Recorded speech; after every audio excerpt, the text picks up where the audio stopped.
Friends, it's day 765 of the unprovoked Russian invasion of Ukraine, and just a while ago several massive terrorist strikes hit the Ukrainian power grid.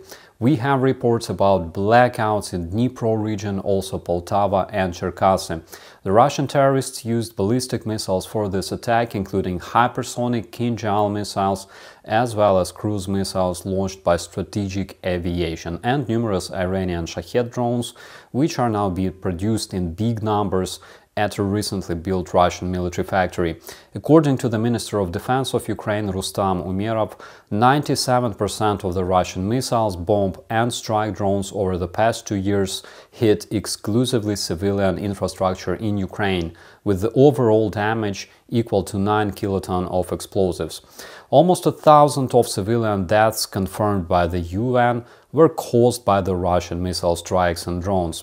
This is something that we should really talk about, because apparently the Russian terrorists are preparing for another major offensive, which is expected around May, which was also confirmed by the office of the President of Ukraine. The reason this offensive became possible was because the Russian propaganda achieved its first major victory on the West. During the interview with the pro-Russian propagandist Tucker Carlson, aside of all the cringe, Putin sent two clear messages to the West. He wanted the West to stop supplying Ukraine and force the invaded country to negotiate its capitulation.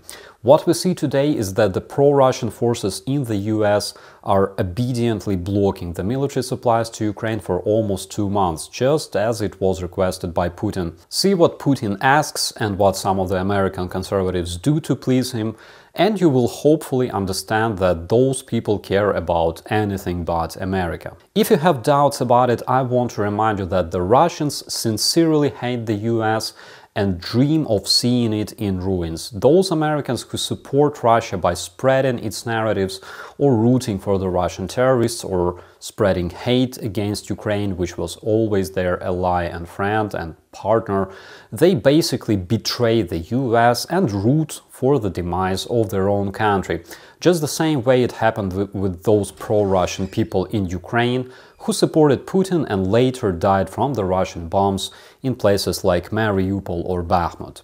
Returning to the situation, according to the different sources, the Russian production of oil decreased by 10 to 20% due to the recent drone strikes, and it's highly unlikely that the Russian industry will be able to repair damaged refineries within at least 6 months.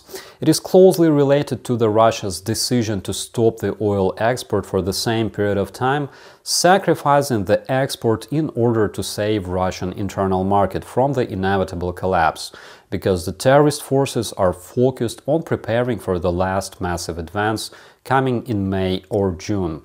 The strikes against the Ukrainian infrastructure is part of this preparation intended to cripple the Ukrainian industry and demoralize the population, thus achieving both economical and psychological effects.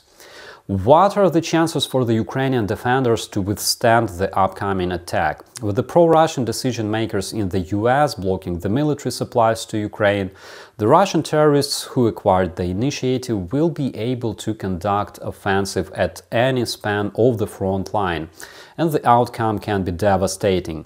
Again, this is something we all should really talk about, because the outcome of the Russian invasion of Ukraine will turn into a complete disaster for the Western world, which keeps losing the informational warfare. Several days ago, the Russian Orthodox Church proclaimed a holy war against the West, claiming that not only whole Ukraine should be absorbed by Russia, involving complete elimination of the Ukrainian identity, but also stating that the Russian interests are not limited by its borders.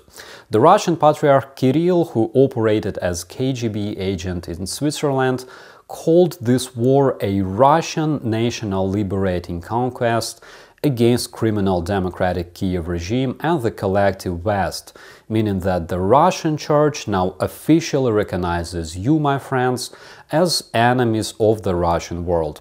Of course, it's not about religion, with countries like Iran, Syria and North Korea being Russia's closest military allies, but the fact is the Russian Orthodox Church is part of the state apparatus. And what we see today is literally Kremlin calling for the total war against the West. Will it succeed?